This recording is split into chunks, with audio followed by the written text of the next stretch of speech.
Assalamualaikum warahmatullahi wabarakatuh.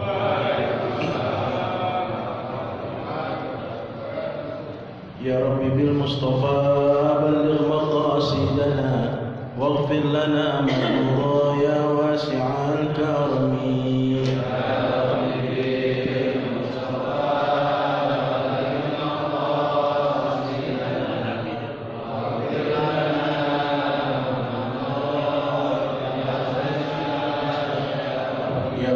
المصطفى بلغ مقاصدنا واغفر لنا ما مضى يا واسع الكرم.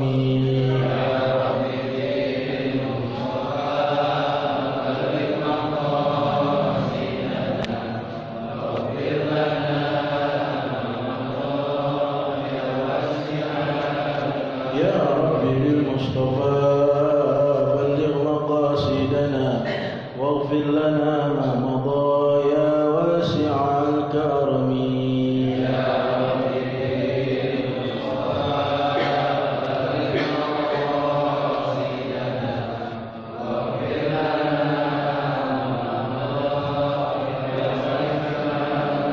اللهم صل وسلم وبارك عليه وعلى آله.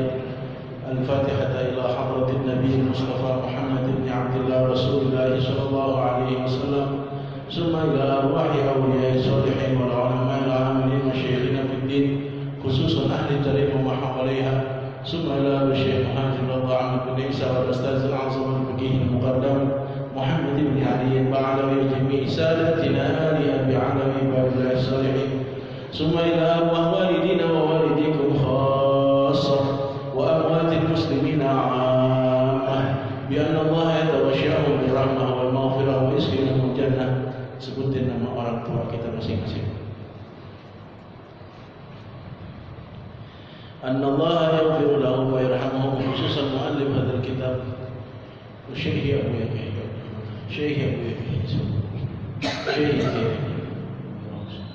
وأصولهم وفروعهم أن الله يتغشاهم بالرحمة والمغفرة ويسكنهم الجنة. الفاتحة. أعوذ بالله من الشيطان الرجيم. بسم الله الرحمن الرحيم. الحمد لله رب العالمين الرحمن الرحيم مالك يوم الدين. إياك نعبد وإياك نستعين اهدنا الصراط المستقيم صراط الذين أنعمت عليهم غير المغضوب عليهم ولا الضالين.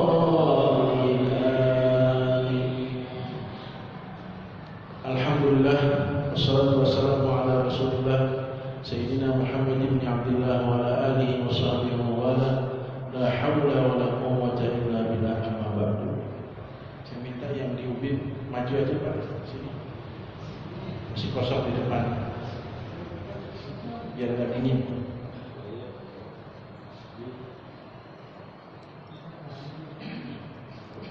Minta maaf terlambat datang karena saya tadi keluar di tol Rorotan ditutup, keluar tol sini ditutup karena semua banjir jalanan. Jadi saya muter lagi tadi turun di Koja, kesini agak macet lagi. Alhamdulillah sih kesininya lancar. Ya lancar 10 menit lah, 15 menit, 10 menit. Iya, ternyata banjir parah ya. Ya, mudah-mudahan diberikan kesabaran. Kita lanjutkan lagi bacaan kita. Halaman berapa kemarin? Ustaz Fatoni? 85. Ustaz Fatoni nggak ada. Ada acara. Oh, iya. 85 baris keberapa? Di bawah ya? Iya. Kemarin kita masih membahas tentang masalah taubat ya. Baik, di catatan saya 5 baris dari bawah, 6 baris dari bawah. Wa in kana dzambu tarka fardin min salatin wa zakatin wa siyamin qadahu bi ayyatiya bihi ala tariqatihi aw tabi'atan wa huwa ma yutlabu min zalamatin wa nahwiha. Habis itu kemarin ya. Seandainya dosa itu berupa meninggalkan hal-hal yang diwajibkan seperti sholat, zakat, dan puasa Ramadan. Seandainya jika dosa itu adalah meninggalkan hal-hal yang diwajibkan oleh Allah.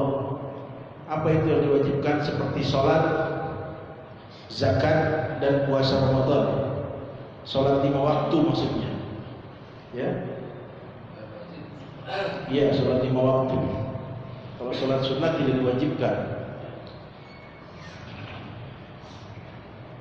Dan jika dosa itu adalah meninggalkan hal-hal yang diwajibkan oleh Allah seperti sholat 5 waktu, bayar zakat, dan puasa Ramadan, maka jawabnya qadhahu, wajib bayar qadha. Ya. Bagaimana caranya? Bi ayyati bihi ala tariqatihi, bayarnya sesuai dengan prosedur yang ditetapkan dalam ilmu fikih. Ya, sesuai. Kalau dia hidup, dia meninggal, maka tidak ada qada lagi, qada sholat. Makanya tidak boleh meninggalkan sholat dalam keadaan apapun, karena nggak ada qada sholat. Begitu. Sholat itu wajib dikerjakan dalam keadaan situasi apapun. Kenapa? Karena nggak ada qada sholat. Ya. Kalau puasa Ramadan bisa ditinggalkan. Kalau lagi safar, kalau lagi macam-macam, lagi sakit, boleh. Nggak puasa boleh kalau lagi sakit. Kenapa? Karena ada qadanya. Qada artinya setelah dia meninggal ada fidyah. Kalau sholat nggak ada. Makanya sholat kalau nggak bisa berdiri duduk, kalau nggak bisa duduk berbaring, kalau nggak bisa berbaring hadap kanan, kalau nggak bisa hadap kanan hadap kiri. Kalau nggak bisa terlentang, kalau nggak bisa juga pakai isyarat, kalau nggak bisa juga pakai kelingan mata, kalau nggak bisa juga pakai hati. Semua udah nggak bisa bergerak, termasuk mata udah melotot aja nggak kedip-kedip. Tapi hati masih nyambung, masih ingat pakai hati sholat. Kalau hati udah selesai. Tapi masih hidup, masih di ruang ICCU. Kalau ICU biasa, tapi ICCU di atasnya ICU. Jarang orang kalau masuk situ jarang selamat, biasanya lewat udah almarhum. Kalau udah masuk ICCU jarang pakai balik lagi, udah bacain Yasin aja. Bagaimana selama seminggu dia di ICCU? Itu Allah maafkan, biarkan, karena dia sudah tidak sadar antara mati dan hidup. Kemarin ditanya sholat qadha, ya kan? Bisa nggak dikodokkan oleh keluarganya kalau dia nggak sholat? Gimana Pak? Masih ada uang dan masih bisa keluarkan zakat, tapi tidak mengikuti zakatnya. Setelah dia sudah bertambah, dia sudah wajib. Iya, wajib bayar. Zakat itu zakat mal, ya. Sudah cukup nisab, sudah cukup haul, tapi dia nggak bayar sampai dia jatuh miskin. Dia jangan-jangan jatuh miskin karena dia nggak bayar zakat. Allah kasih miskin, tetap kewajibannya nggak putus. Nanti kalau dia kaya lagi, wajib tuh bayar yang kemarin yang belum dibayar. Wajib tuh yang kemarin yang belum dibayar. Kalau dia kaya lagi, kalau enggak ya udah bawa mati. Ntar kalau anaknya kaya, anaknya bayarin dulu. Bapak saya pernah nggak bayar zakat, anaknya talangin. Kalau anaknya kaya, tapi jarang biasanya bapaknya miskin, anaknya kaya. Biasanya kalau bapaknya udah kaya, miskin, anaknya lebih miskin lagi, biasanya begitu. Jarang, kecuali anaknya punya kekuatan lain gitu. Ya. Tapi nggak gugur, tetap harus dibayar itu. Makanya ini banyak orang salah paham. Ketika dia bayar zakat, dia nunggu Ramadan. Padahal haulnya dia nggak Ramadan. Padahal dia haulnya bulan apa, misalnya Syawal, atau dia mau haulnya bulan Rajab atau bulan Zulqa'dah. Gak usah nunggu Ramadan. Misalnya dia jatuh haulnya bulan Januari, Ramadannya bulan Juli. Bayar di Januari situ saat itu, jangan nunggu Ramadan.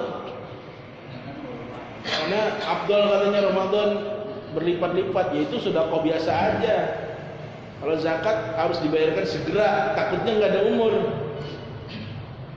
Kan syaratnya bayar zakat mal itu cukup haul, cukup nisab. Nisabnya udah cukup, haulnya udah setahun. Udah setahun, udah ada duit buat bayar, dia nggak bayar, ditunda, ntar aja Ramadan dah. Ramadan masih 4 bulan lagi. Begitu 2 bulan mati dia. Itu bayarin dulu tuh ahli warisnya, zakatnya. Bayarin dulu ahli warisnya, baru bayar buat warisan. Keluarkan dulu, jangan main potong aja. Udah bagi 10, nggak bisa. Keluarin dulu zakat dia yang kemarin. Karena itu tangan marhum, kewajiban dia. Dihitung dulu berapa hartanya, bayar 2,5%. Bayar, baru duit yang sisa baru dibagi kepada pewaris-pewarisnya. Gitu caranya. Ya.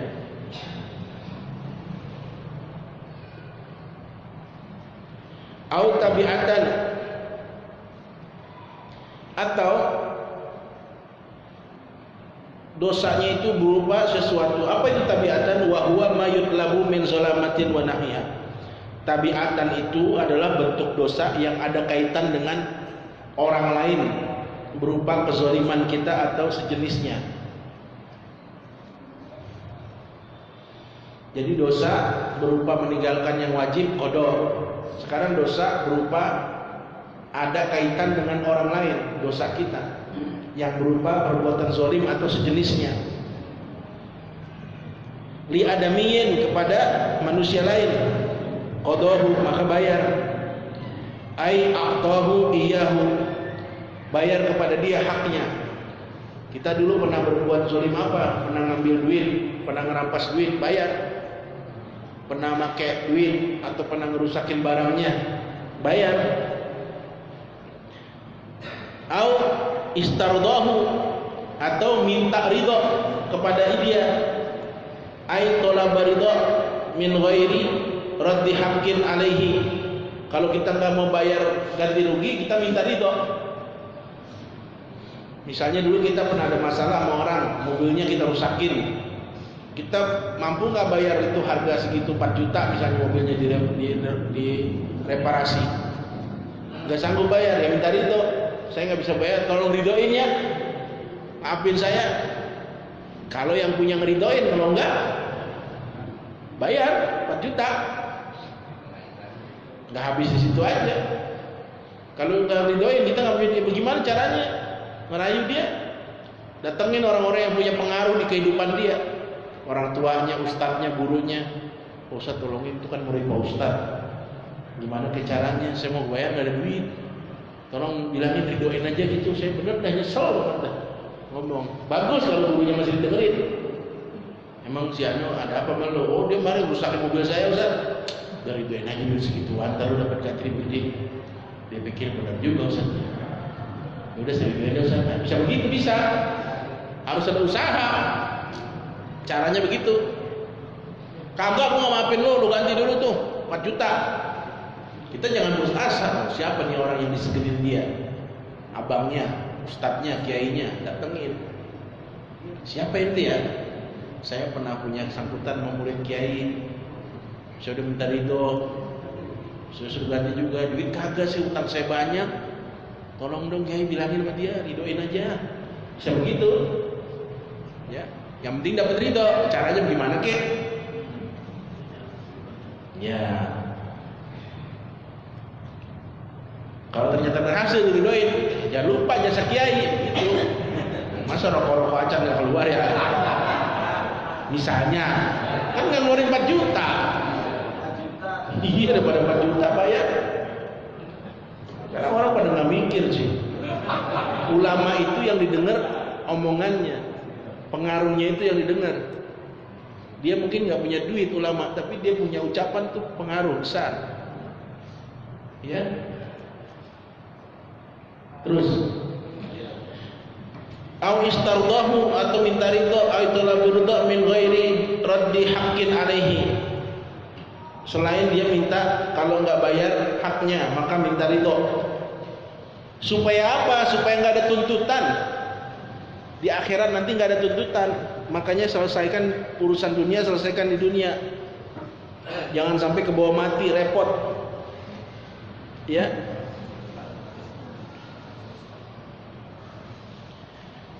Qala sahibu Jala'il Qulubi, berkata pengarang kitab Jala'il Qulub, fa iza faragna min huquqillahi ta'ala fananzuru ila huquqil abdi.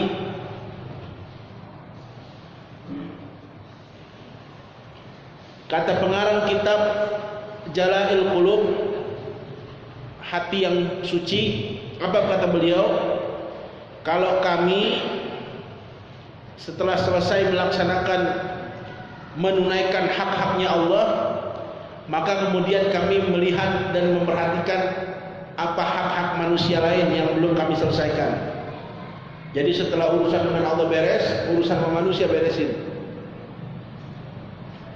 Puasa Ramadan kita banyak dulu, masih muda nggak puasa, itu dulu rapiin. Sholat belentang-belentong, tahu nggak belentang-belentong? Subuh paling depan, Zohor ketiduran, Asar paling rajin, Maghrib lupa. Itu namanya sholat belentang-belentong. Ya, sholat sih kadang-kadang begitu. Lagi ingat-ingat sholat, namanya belentang-belentong. Itu kalau dia masih ada umur wajib qadha. Caranya gimana? Sholat 5 waktu. Habis subuh salam, orang pada baca wirid, dia bangun lagi 2 rakaat. Temannya deh, habis subuh memang boleh sholat lagi? Boleh. Kata siapa? Kata guru Kiai Nur Ali. Kenapa? Gua masih banyak qadha. Dulu gua banyak ninggalin sholat subuh. Boleh, boleh. Habis asar 4 rakaat, orang pada bubar, kita sholat lagi. Emang ada sholat lagi habis asar? Sholat qadha gua dulu. Boleh. Ya. Habis zuhur 4 rakaat, orang wirid bangun lagi 4 rakaat. Niat qadha. Setiap 5 waktu bangun lagi. Orang ngerjain cuma 1 waktu, kita 3 waktu, 4 waktu. Kenapa? Kita merasa dulu banyak ninggalin sholat waktu muda. Enggak apa-apa. Lebih bagus lagi itu dikerjakannya di Masjidil Haram, di Masjid Nabawi. Wah, itu berlipat-lipat lagi ganda pahalanya, kodoknya. Ya. Kan kita nggak tahu. Mungkin kita sholat tapi pikiran kita kemana-mana. Ya. Cuman badannya doang sholat, dihitungnya nggak sholat, apa-apa tapi subuh sholat lagi. Lagi umroh di Masjidil Haram, habis sholat sholat lagi. Kodok. Ya. Begitu caranya. Yang sholatnya dulu belentang-belentong. Kemudian apa tadi? Hah? Kalau udah selesai hak Allah, baru hak manusia. Ya. Ingat-ingat dulu punya utang enggak? Kalau punya utang bayar dulu. Jangan sampai utang dibawa mati. Ya. Ingat utang, makanya utang itu dicatat. Kalau saya tuh utang saya catat, saya utang nih hari ini. Dan saya tahu istri harus tahu, jangan diem-diem aja. Kesian bini, entah begitu kita mati pasti buka loh, utangnya banyak banget ke kita. Habis-habisan dia. Kasih tahu, nih saya utang masih anu sekian, tanggal sekian. Sekian biar tahu bini. Kata bini, "Lah itu utang banyak itu duitnya buat apaan, Pak?" Tahu Anda. Karena bini nggak nanggapin, repot juga. Kenapa nggak dikasih tahu bini? Karena bininya nggak nanggapin duitnya, makanya utangnya diam-diam. Itu apa maksudnya? Zalim begitu. Ngutang sama orang 20 juta, bininya nggak tahu. Buat apaan tahu? Begitu dia mati, belum banyak catatannya. Perasaan gua hidup susah banget nih, ngutang 20 juta, 30 juta, buat apaan duitnya? Hah? Makanya dicatat. Kata Quran, "Idza tadayantum bidainin faktubuha." Kalau kamu berhutang, catat. Ya, kita nggak tahu umur kita ada berapa lama. Nanti begitu kita nggak ada catatannya tuh. Istri kita tahu, anak kita tahu. Ya, baik-baik. Sebaiknya diselesaikan sebelum meninggal. Bayar hutang. Apapun, dalam kondisi apapun. Kalau belum bisa bayar, ngomong, "Pak, saya belum bisa bayar, maafin," gitu. Ntar yang ngutangnya juga tahu, emang dia belum ada duit. Ya. Tapi kalau dia ada duit, dia bohong, dia nggak bayar, itu zalim lagi. ada duit nih, tapi dia sengaja nggak mau bayar. Nah, itu zalim lagi. Lain lagi tuh. Nah, yang ngutangin enak banget, lebih enak lagi. Dia janji tanggal sekian, ternyata nggak bayar, hitung aja udah. Dari tanggal sekian dia janji, dia nggak bayar, hitung. Kalau kita ridho ikhlas, itu kita dapat sedekah senilai yang dia ngutang setiap hari. Misalnya dia ngutang 1 juta, hitungin. Dari mulai dia janji nggak bayar sampai dia bayar, kalau kita ikhlas 1 juta kita sedekah, hitungannya. Enakan yang ngutang apa yang ngutangin?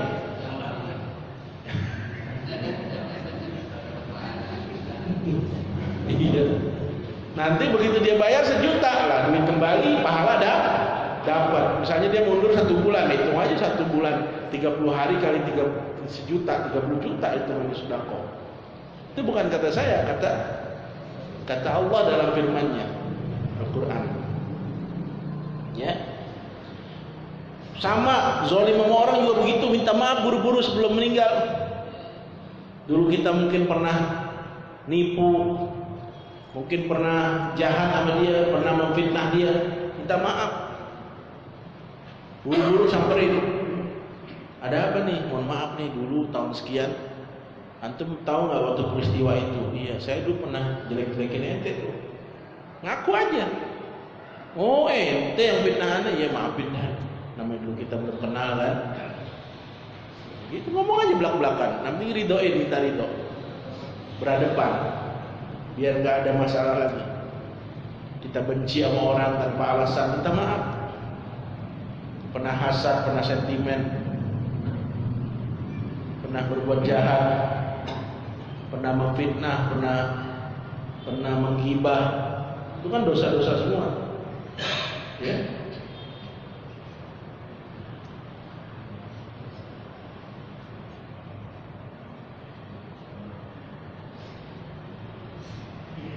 Dulu saya sering banget ngerjain aki-aki, dosa tuh, tapi saya udah minta maaf sih. Mau bilang, kong, ntar habis sholat subuh nyarap di rumah ya. Daripada ke rumah sayanya udah jalan. Emang ada acara apa sih Haji ngundang? Emang apa bilangnya? Di rumahnya, di rumah masing-masing maksudnya nyarapnya. Bukan di rumah saya, itu mah bercandaan ya. Cuman pada kesal juga kali udah minta maaf sih saya. Pada meninggal laki-lakinya. Kalau kita punya utang, umpamanya kita punya utang sama si A, tiba-tiba si A itu udah meninggal, kita nggak tahu tuh gimana misalnya kita saudara istri dan gas, kalau kita nggak tahu lah. Caranya bagaimana kita mau bayar? Kasih ahli warisnya. Ahli warisnya ada nggak? Nggak ada. Bininya? Iya, bininya juga nggak ada. Nggak ada. Anaknya? Anaknya pokoknya nggak tahu lah, jauh sih antaranya ke. Iya, ntar di sini dibahas sabar. Oh, iya.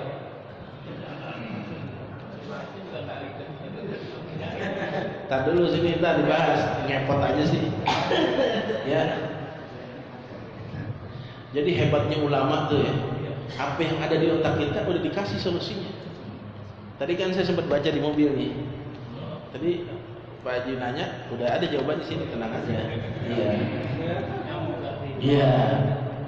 Itulah hebatnya ulama. Sebenarnya kita nggak perlu nanya. Di sini dijelasin semua gamblang. Iya. Semua masalah udah ada jawabannya. Cuma kitanya aja suka rada malas baca. Iya. Selesai. Wahia nau'ani, apa tuh yang dua perkara? Wahia itu kembali kemana? Hukukul abdi. Ya, hak-hak kepada hamba itu ada 2 jenis. Nau'ani ada 2 jenis. Yang pertama maliyun, yang kedua qalbiyun. Maliyun yang berkaitan dengan harta benda. Mislul ghasabi wasariqati, contohnya seperti ghasab. Apa itu ghasab? Mengambil barang orang tanpa izin. Wasariqati, mencuri. Wa akli malil ghairi, makan harta orang lain, nipu. Bi ghairi iznihi, tanpa izinnya. wa itlamihi, merusak barang orang lain. Kadzalika imma bil yadi au bi syahadati zuri. Hal itu kadang melalui tangan kita atau melalui sumpah palsu kita. Saksi palsu, sumpah palsu. Au bi sa'yi ila zalimin au bi ghairiha.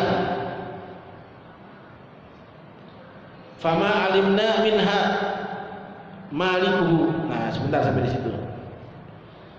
Jadi hak-hak orang lain, hak-hak manusia kepada kita itu ada dua jenis. Pertama yang berkaitan dengan harta, maliyun. Yang kedua qalbiyun, berkaitan dengan hati, hati nurani. Yang bersifat harta itu rata-rata sifatnya fisik, seperti mengambil barang orang lain, mencuri, makan harta orang lain tanpa izinnya, ya. Wa itlamihi, merusak harta, merusak benda orang lain. Itu semua berkaitan dengan harta, dan itu harus dituntaskan, harus dilaksanakan hak-haknya. Ada kalanya bil yadi, dengan tangan, atau juga dengan syahadatuz zur, sumpah palsu, ya.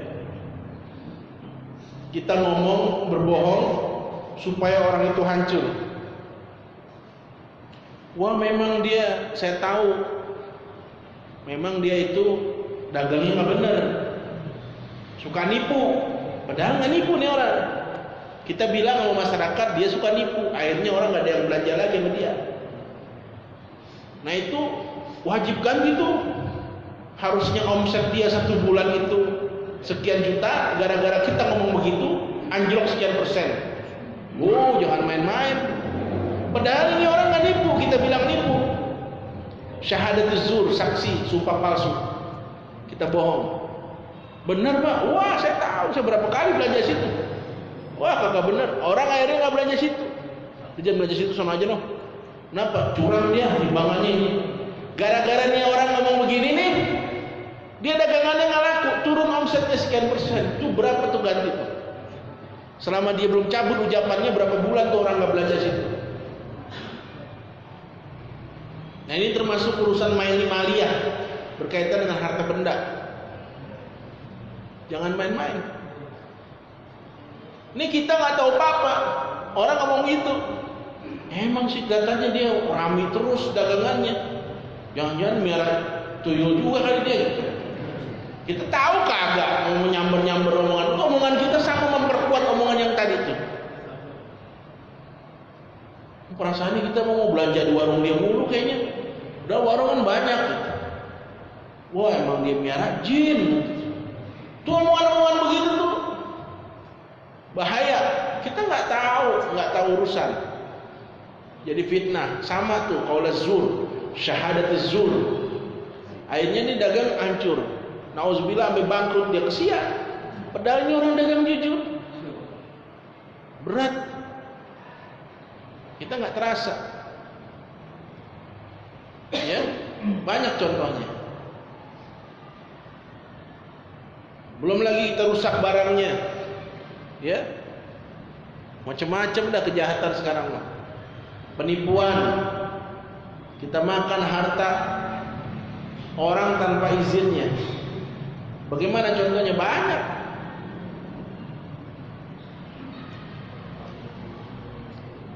Atau yang paling gampang deh, kita pinjam mobil, mobilnya kita tabrakin, penyok, pulang kita nggak ngomong apa-apa, diem aja. Padahal kita tahu tuh penyok kita yang kerja tuh, kita yang bikin penyok. Mulangin aja Pak, ini mobil, makasih ya. Bilang dong Pak, itu penyok, saya belum bisa betulin, ntar saya betulin ya. Lebih bagus, dia diam aja. Jadi fitnah akhirnya. Ini siapa yang penyokin? Tahu. Si itu kali yang kemarin minjem, dia nggak ngomong apa-apa, bukan kali siapa punya. Sama tuh, kita harus bayar tuh biaya penyoknya. Kalau nggak minta ridho.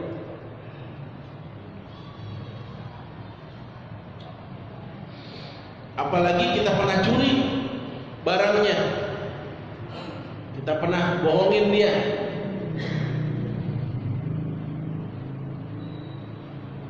Tapi gimana ya kalau udah ngambil tanah orang, gimana balikin dia? Bangunan udah jadi. Rupanya dia ngaji, dia baru sadar ngambil tanah orang haram hukumnya. Ini tembok udah jadi bangunan. Pak, ini sebenarnya semeter kemarin saya ambil nih tanah bapak nih, patoknya saya geser. Gimana jadinya tuh? Akhirnya jadi got aja deh. Berat. Atau kalau dia nggak mau jujur begitu, dia tetap mau menikmati harta orang lain, habis. Nggak usah di akhirat, nggak usah di kuburan, hidupnya aja udah susah biasanya orang gitu. Saya udah banyak pengalaman. Orang zalim sama tanah orang lain, terkenal nih orang mafia tanah. Kita pengen lihat nih matinya bagaimana, Allah tunjukin. Jasadnya masuk, tanahnya ngurubuk sendiri. Kata tukang galinya, enak banget begini katanya. Bukan enak, itu azab tuh. Bumi udah gregetan sama dia. Macam-macam. Ini saya mata kepala sendiri nih saya lihat. Ada yang diukur nggak pas-pas, ambil tali, lah gali lagi masih kurang panjang. Padahal orangnya pendek. Waktu hidupnya tuh orang pendek, saya tahu. Ini kenyataan di kampung saya. Masya Allah, alhamdulillah bidzalik. Allah tunjukkan, emang mafia tanah. Tanah orang main merekin aja. Tanah nganggur, pasangnya pelang, tanah ini milik saya. Nomor sekian. Ada sertifikatnya double. Gila benar. Saya bilang gila deh. Kita protes tuh sertifikat. Dia ngajuin sertifikat, saya juga punya sertifikat. Nah lo, kok bisa ada dua sertifikatnya?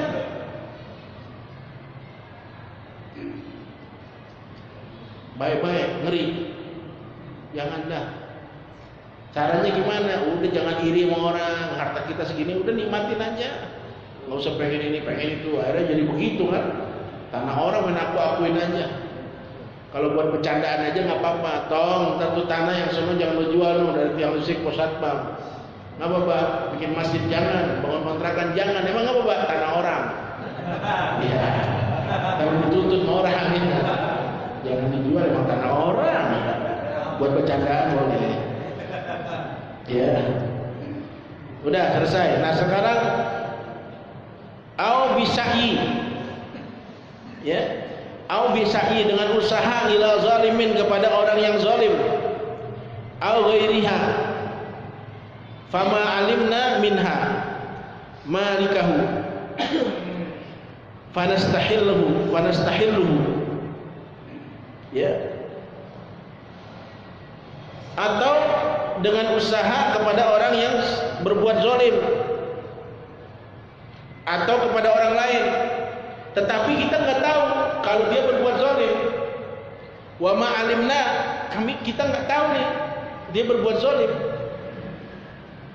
Misalnya kita nggak tahu apa-apa, diajak berbuat zalim sama kawan ini zalim, kita nggak tahu. Begitu kita tahu, fanastahilu, kita mintain halal. Misalnya kawan dekat kita nih, wah udah kental banget dah. Mau kemana? Ayo kita jalan ah. Gue lagi dapat rezeki nih. Diajak kita makan di restoran enak, ya. Pulangnya kasih duit 2 juta. Loh, rezeki gua. Wah, duit apaan? Udah, insya Allah beres, tapi halal. Terima, kantongin. Pulang kasih bini. Besok ketangkep dia. Ketangkep KPK. Kata bini, Bi, itu teman Abi, tangkap kemarin habis jalan sama Abi makan. Tangkap KPK, korupsinya 20 miliar. Lah, kenapa gue dikasih cuma 2 juta? Jangan begitu. Jangan begitu ngomongnya. Ya, gue cuma 2 juta dikasih. Suwek banget lo. kita berpikir jangan-jangan tuh duit 2 juta hasil itu tuh. Langsung nih keluarin duit yang 2 juta. Ya udah habis. Waduh repot nih. Buru-buru kita bikin pernyataan. Dia dikorupsi di kantor mana? Kita lapor langsung ke polisi. Pak, memang kemarin saya jujur dah, saya kayak nggak tahu-tahu. Tiba-tiba ditelepon, diajak makan, ke situ nggak ngerti, duit habis makan doang. Serah diri aja dah. Minta halal maksudnya. Kalau emang gara-gara itu dianggap ya bapak masuk penadah, ya udah di penjara, ya udah mau diapain? Yang penting selesaikan di dunia. Emang kita salah, jadiin pelajaran besok-besok. Diajak teman, lihat-lihat dulu temennya. Ini duit apaan nih? Tapi mau terima dulu nih. Jangan lu korupsi lo. Kebetulan teman kita pejabat, hati-hati tuh Setbambang tuh, baik-baik. Setbambang, nyengitnya ini banget gitu. Saya ngeri dah, bukannya nggak mau dekat-dekat pejabat. Ya Allah ya Rabb. Kita enak aja nerima, ya udah deh girang-girang aja. Kumpulin di satu restoran, bagiin duit deh sekarang 2 juta. Tanya dulu duit apaan nih? Besok dia di KPK kita kena, minimal jadi saksi. Syukur nggak jadi tersangka. Syukur tuh duit belum kita pakai, bisa balikin nih Pak, saya balikin. Entah apa namanya, belum saya makan. Karena saya juga ragu nih duit apaan, gitu kan? Ini udah habis. Pakai banding kaki lagi, ngapain gua dikasih 2 juta lo korupsi 20 miliar, kurang ajar lo. Bagi 2 kayak kan begitu ya. Aduh. Susah dah. Ya. Iya. Baik-baik.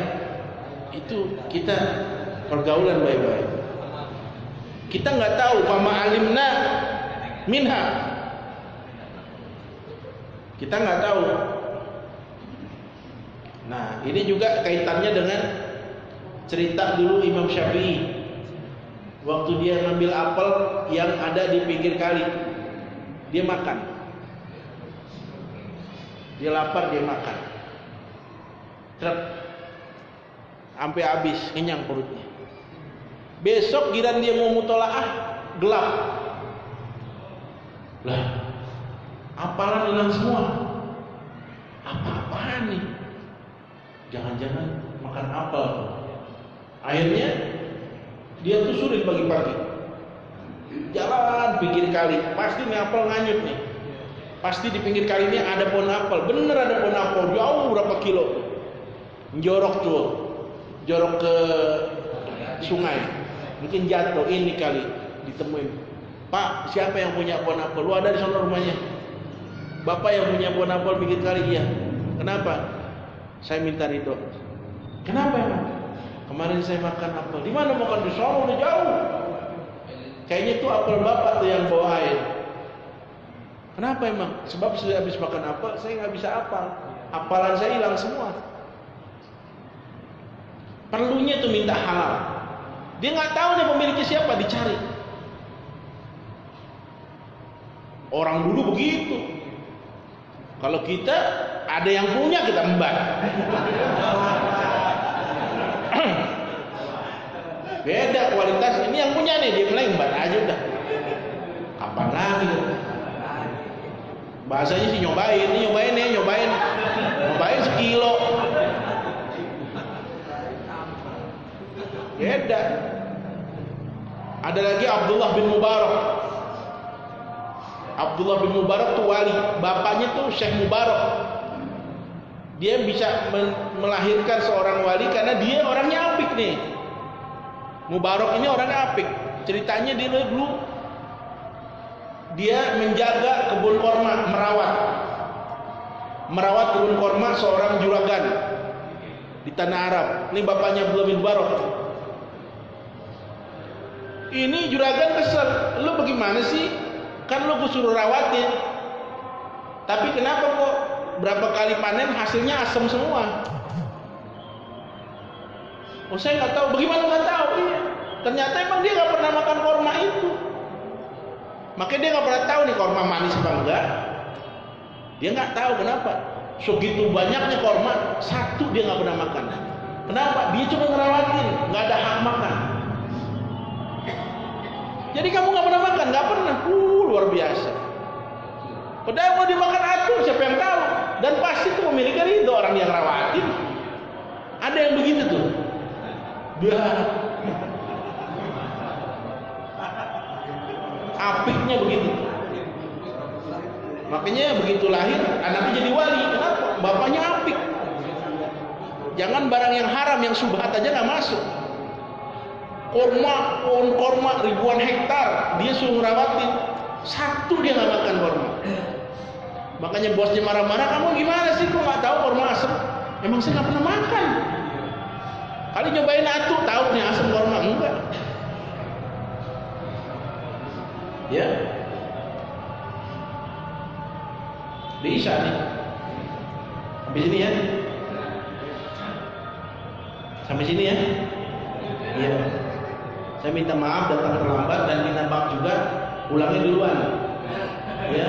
Jadi begitu habis sholat isya, saya nggak badiah di sini, langsung jalan karena hari ini bertepatan dengan penutupan taklim guru saya.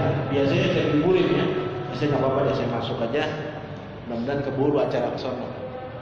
Ya, sekalian ada beberapa hal yang mau dikonsultasikan, termasuk rencana-rencana saya pengen merenovasi. Saya punya majelis taklim di Cipinang. Saya mau cerita Pak Haji Samsuat. Jadi udah mulai mudah nih. Besok saya dipanggil sama Pak Anies Baswedan. Kemarin saya bikin proposal, udah masuk ke beliau. Mudah-mudahan turunnya gede nih. Kalau turun gede bergerak enggak? Kalau turunnya kecil, ya cari lagi yang gedean gitu. Ya. Mudah-mudahan doain ya. Mudah-mudahan lancar semua karena majelis taklim saya itu udah bangunannya udah nggak layak benar. Apalagi musim hujan begini saya takut rubuh. Tahun 88 terakhir direnovasi. Jadi luar biasa. Kalau bukan tempatnya para wali mungkin udah pada rubuh dari tahun Maret kali itu. Banyak arwah-arwah di sana. Ya, Al-Fatihah. Auzubillahi minasyaitonir rajim. Bismillahirrahmanirrahim. Alhamdulillahirabbil alamin arrahmanirrahim maliki yaumiddin. Iyyaka na'budu wa iyyaka nasta'in. Ihdinas siratal mustaqim. Siratal ladzina an'amta 'alaihim ghairil maghdubi 'alaihim waladdallin. Bismillahirrahmanirrahim. Alhamdulillahirabbil alamin hamdan katsiran thayyiban mubarakan fi hamdan yuwafi ni'amahu yukafi mazidah. Allahumma shalli wa sallim ala sayyidina Muhammadin wa ala ali sayyidina Muhammad. Allahumma inna nastawdi'naka ma qara'nahu wa ma sami'nahu fardudhu ilaina inda hajatina ilaihi. Ya Allah, ya Tuhan kami titipkan kepada Engkau apa yang kami baca, apa yang kami dengar, dan kembalikan lagi kepada kami pada saat kami membutuhkannya. Rabbana atina fid dunya hasanah wa fil akhirati hasanah wa qina azabannar wa adkhilna jannata ma'al abrar ya aziz ya ghaffar ya rabbal alamin. Wa sallallahu ala sayyidina Muhammadin nabiyyi ummi wa alihi wasallam. Ya zal jalali wal ikram. Alhamdulillahi rabbil alamin. Amin ya rabbal alamin. Wallahu muwaffiq ila aqwamit thariq. Assalamualaikum warahmatullahi wabarakatuh.